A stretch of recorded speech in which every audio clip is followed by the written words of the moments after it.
Assalamualaikum warahmatullahi wabarakatuh. Bertemu lagi dengan saya, Herman Zambek. Kali ini saya akan menjelaskan tentang bagaimana jalan Islam untuk hanya Islam kepada Allah. Seperti yang dijelaskan sebelumnya, bahwa Islam itu adalah berserah diri kepada Allah. Islam ini adalah sebuah jalan. Islam ini adalah suatu praktek. Islam ini adalah suatu amal di mana kita senantiasa berserah diri hanya kepada Allah. Islam ini tentu memiliki berbagai macam aturan, jalan-jalan yang harus ditempuh. Nah, di mana muncullah kesininya orang beranggapan bahwa Islam itu adalah agama. Kalau seandainya kita mengikuti pola umum, ya anggaplah Islam itu agama. Tapi bagi saya sendiri bahwa Islam itu adalah sebuah jalan. Islam itu adalah jiwa. Islam itu adalah hakikat di dalam diri. Di mana jalan-jalan yang ditempuh oleh banyak orang, sebetulnya dari semua jalan yang ditempuh itu hanya dua. Makanya dikatakan di dalam Al-Quran ataupun hadis-hadis bahwa sebetulnya ada dua din yang orang menafsirkannya dengan sebutan agama, tapi saya menyebutnya ada dua jalan, yaitu jalan bumi dan jalan langit, ardun dan samawat. Jadi kalau diartikan agama mungkin ada agama bumi, agama ardun, dan agama samawat. Lah kenapa bisa dikatakan begitu? Begitupun dalam Islam. Jadi Islam itu ada yang menggunakan cara bumi, ada yang menggunakan cara langit. Maksudnya adalah Islam yang menggunakan cara bumi adalah upaya manusia yang ingin mencari dan meraba tentang keesaan Allah, mencari Tuhan. Disebutnya mencari. Sedangkan Islam yang samawat, Islam dari langit, adalah mereka sudah tersentuh oleh kuasanya sehingga tidak perlu lagi mencari. Tidak lagi perlu mencari ridho Allah, karena ridho Allah, kekuasaan Allah sudah meliputi bersama dirinya. Sehingga jalannya pun akan terbalik. Islam yang ardun, din yang ardun, itu akan mengawali pencarian Allah itu dari syariat. Menuju tarekat, menuju hakikat, dan terakhir adalah ma'rifat. Padahal sesungguhnya syariat atau jalan pikiran itu adalah hal-hal yang terbatas kepada benda dan sosok. Sehingga dalam ibadah ardun itu masih butuh yang namanya sosok, butuh namanya benda yang dituju sebagai perantara antara ibadah dirinya dengan Allah. Masih butuh wasilah, masih butuh guru untuk bertanya kepada Allah. Ini harus ada perantara-perantara. Begitupun dalam tarekat jalan hati.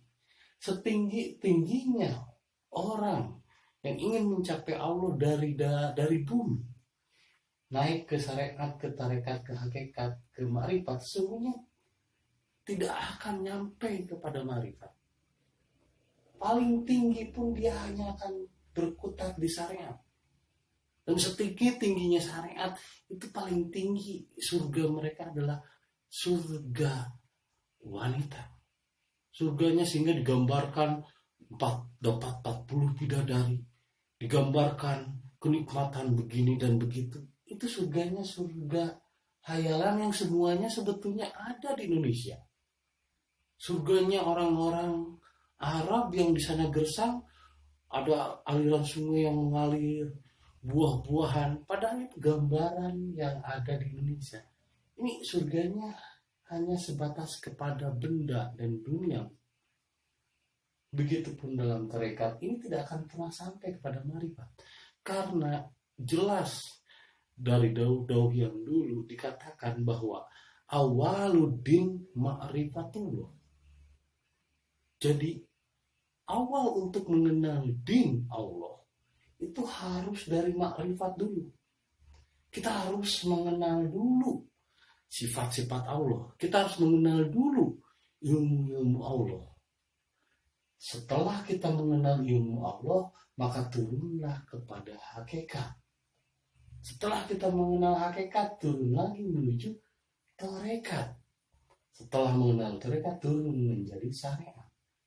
Karena hakikatnya, ketika kita mengenal kekuasaan Allah, ar-rafad awaluddin ma'rifatullah, itu akan benar ranahnya, ma'rifat, hakikat, tarekat, syariat.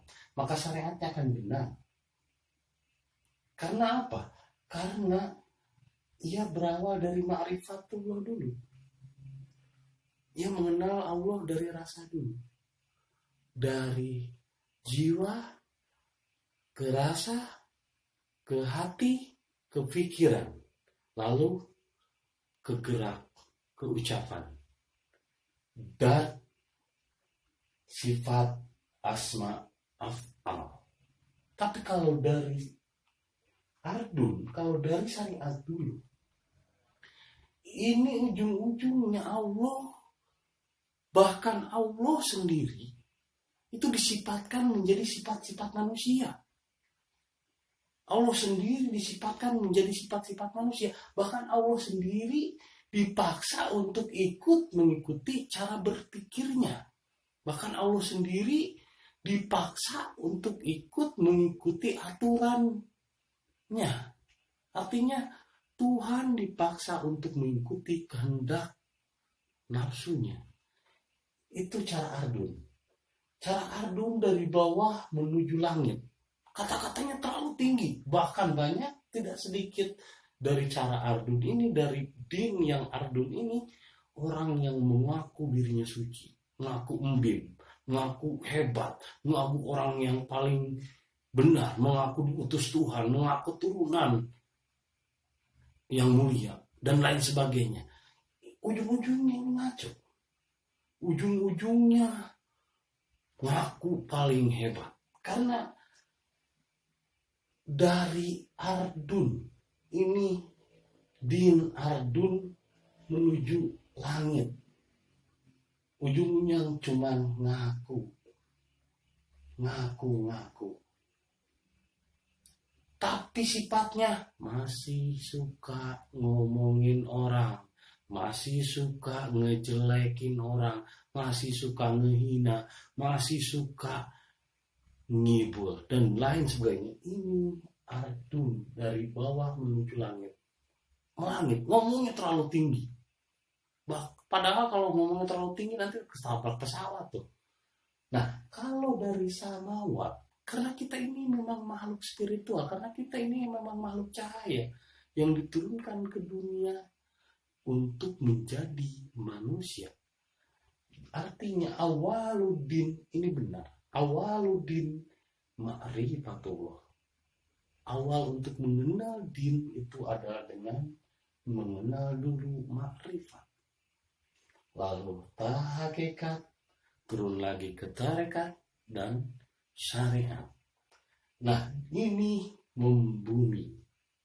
Jadi dari langit turun ke bumi. Karena hakikatnya kebenaran itu dari langit turun ke bumi, bukan dari bumi naik ke langit.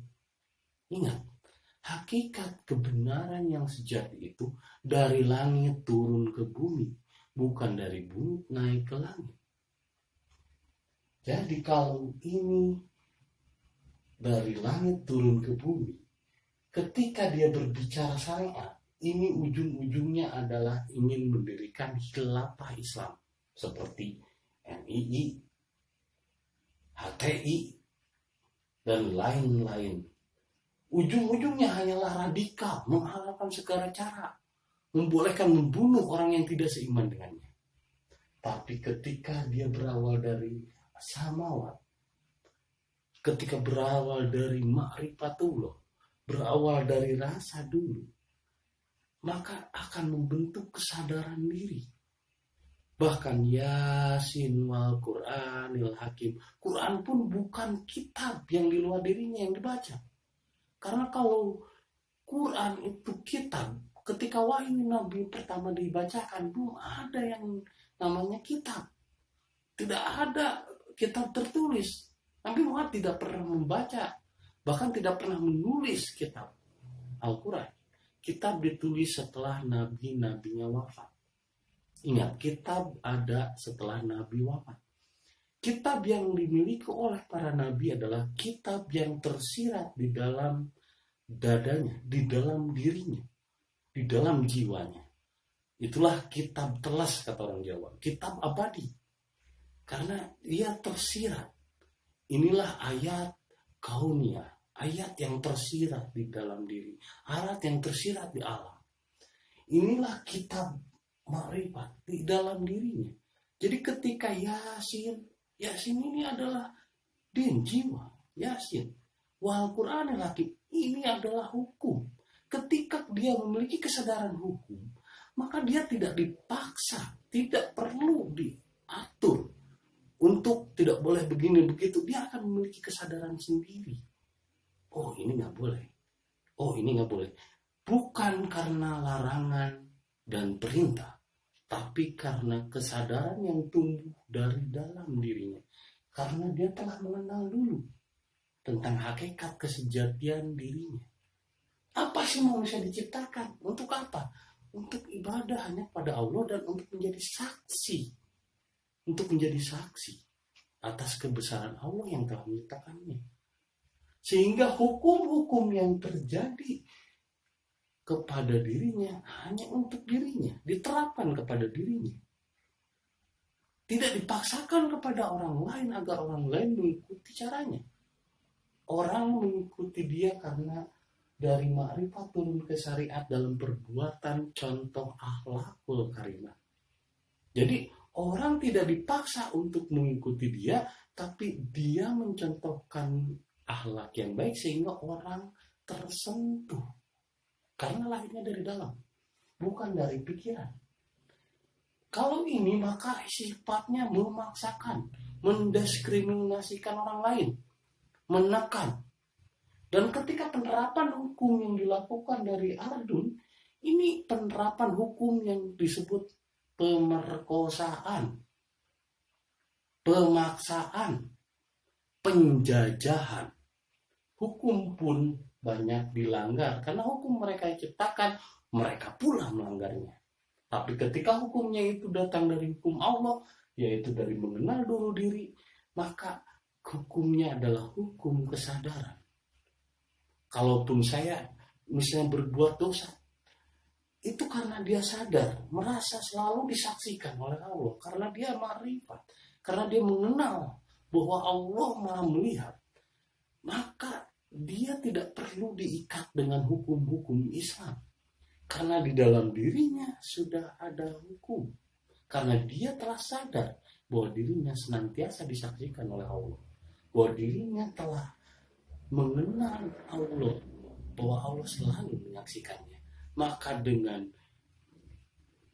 Islam yang samawat ini, dinus samawat, inilah Islam yang sejati, yaitu din samawat. Kalau dinu ardun dari syariat, tarekat, hakikat ke makrifat, dan itu pun tidak akan pernah mencapai hakikat dan makrifat, paling-paling mentok di tarekat. Karena starting awalnya dari bawah ke atas itu tidak akan sampai, paling sampai ke tarekat. Tapi kalau dari atas, dari makrifat, dari mengenali Allah, dari mengenali diri, maka dia akan membumi. Sifatnya akan rendah hati. Sifatnya low profile. Karena dia akan membumi. Dari langit, dari mengenal dulu kepada Allah. Karena di dalam ayatnya dijelaskan Man arafa nafsahu faqad arafa rabbahu. Itulah caranya, yaitu dengan mengenali diri, dengan mengenali siapa diri kita, siapa bahasa kita, bagaimana bahasa ibu kandung kita, bagaimana budaya kita, maka dia akan mengenali Allah, mengenali siapa Rabbnya. Maka awali Islam dari makrifat, hakikat, tarekat, dan syariat. Inilah Islam yang samawat, tujuannya untuk menjadi manusia, membumi untuk menjadi manusia. Tapi kalau dari adun, dari tujuannya dari syariat, mentok di syariat, ujung-ujungnya malah ngaku-ngaku embib orang suci, disembah-sembah, ingin dipuja, ingin dianggap hebat, ingin dianggap orang yang suci, ingin dianggap orang yang dekat dengan Allah, tapi kelakuannya arogan. Ini adalah orang-orang yang arogan, ngaku-ngaku, dan hukumnya pun memaksakan. Ini adalah penjajahan, ini adalah budaya yang dibawa, ini adalah tradisi yang dibawa. Islam itu tidak ketika datang ke sini, para wali pun dulu memakai pakaian Jawa, memakai adat-adat Jawa. Karena Islam itu ada masuk dalam ruang relung budaya, tradisi, dan kultur juga dalam bangsa apapun. Karena Islam itu kesejatian diri. Bukan memaksakan suatu budaya dari Arab. Ingat, bukan Arabisasi, tapi Islamisasi. Tujuan kita Islam kepada Allah kah? Atau tujuan kita Islam kepada agama? Tujuan kita berserah diri kepada Allah kah? Atau tujuan kita berserah diri kepada embim-embim yang dianggap suci, dipuja, dikurtus? Tujuan kita bukan kepada manusia, tapi hanya kepada Allah. Tujuan kita bukan menjadi orang Arab. Tujuan kita adalah menjadi orang yang berserah diri kepada Allah. Inna dina indallahil Islam. Sesungguhnya jiwa yang diterima kembali kepada Allah adalah berserah diri. Dan inilah jalannya. Awaludin ma'rifatullah. Awalilah mengenali din dengan ma'rifat. Itu saja yang bisa saya sampaikan saat ini. Terima kasih. Assalamualaikum warahmatullahi wabarakatuh.